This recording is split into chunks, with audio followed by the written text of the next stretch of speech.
Once again, we reiterate that we stand by every word that we have said on this oil deal. We will not relent on this matter until the truth is known and punishment that fits the crime is meted out. In the meantime, heads must roll at the Energy Ministry and National Treasury. End of statement.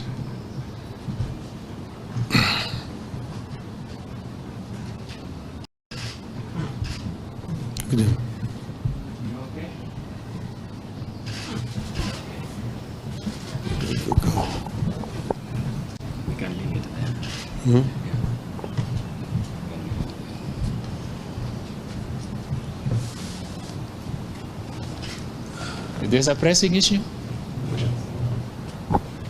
None. No question. There are no questions.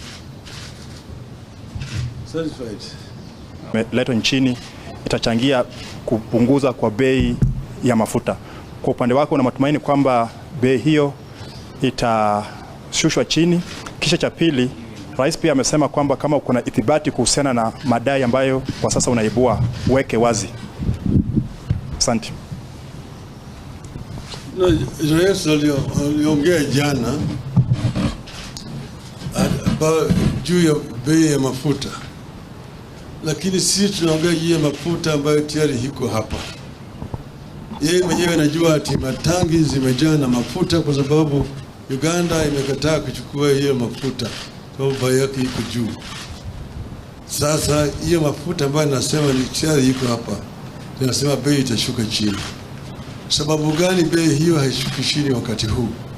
Mbona nangoja mpaka mwezi ujao? Haya yote katika hiyo statement ambayo mimi nimetoa, nimesema mambo mengi zaidi. Nimeongea juu ya vile hii mafuta yenyewe ilikuja hapa.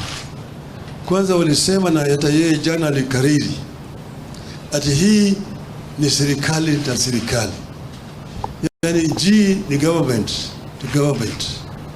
Lakini ile makaratasi ambayo nasema ziko hata mbele ya bunge ni karatasi ambayo zimewekwa sahihi na bwana Chirchir kwa upande hii, lakini ngambo ile hakuna waziri upande ile ambaye ameweka sahihi. Hiyo sio G to G.